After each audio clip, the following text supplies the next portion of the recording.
Okay, this subject pretty much been bugging me on my mind, but I want to go into the rant on the animal organization called Peta, stands for People for the Ethical Treatment of Animals. Now, as I said, people, I'm all for animal rights, but the problem with PETA is that they take some stupid shit too seriously. It puts decent vegetarians and vegans like myself with common sense and respect for other people's lifestyle to shame. And what I mean by this is that PETA is kind of notorious for, you could say, somewhat shoving down people's throats on why meat is murder and you're basically an animal killer if you're consuming meat, which I find it utterly ridiculous. And this is coming from a person who, of course, who basically was a former PETA supporter. Now, keep in mind, people, I did not know PETA was this hardcore because, of course, I didn't have much internet access back then when I first became a vegetarian.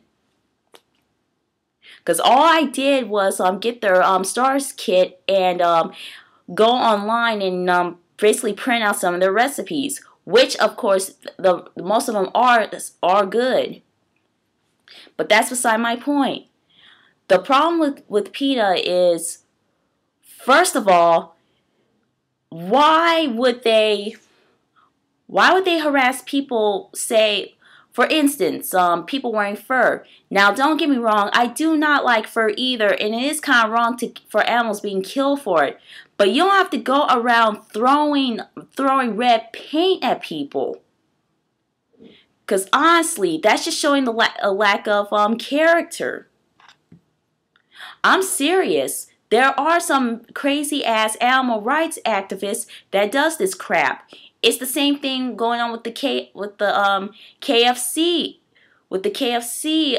campaign, because of course they get harassed by these people, and basically, of course, they shout meat is murder, and some even go to the extreme by locking themselves up in the cage. You could say somewhat covered in blood, just to prove a point.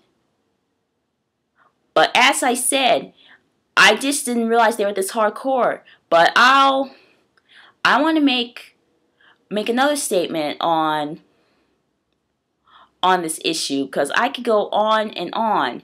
But let me get into the point where of course they rip on.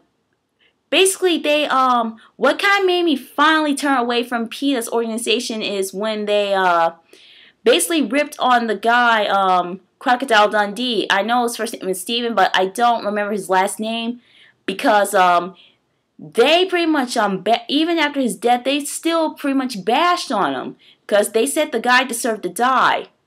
Now, again, this is low class. Why? I would never wish death on anybody, not even on my own worst enemy. So you could say that was the turning point where I gave the middle finger to that organization and left. Now, I will agree with them on some things, like say their anti support in circuses, because of course I never liked circuses, because I always knew there was something shady about their organization. Because I did see the video clips of mostly the elephants being abused. So yeah, I will agree with them on animals shouldn't be used for entertainment purposes. But what I do have a problem with is that when it comes to animals suffering, they're comparing stuff like, say, you know how animals from the factory farms, they're always crammed up. They were comparing it to the Holocaust, which I don't know in God's name why they would do that. But they pretty much pissed off a lot of people for pulling that stunt. And the same thing with the incident with there's this mother who basically fried her baby alive in the microwave. And of course they compared it to the animal sufferings of the baby piglets. Again, I don't know why they pull this crap, but they pretty much offended a lot of people for it. Because again, the problem with PETA is that they're way too hardcore, and they take something that's so small too seriously. Now, I'll make a part 2 on.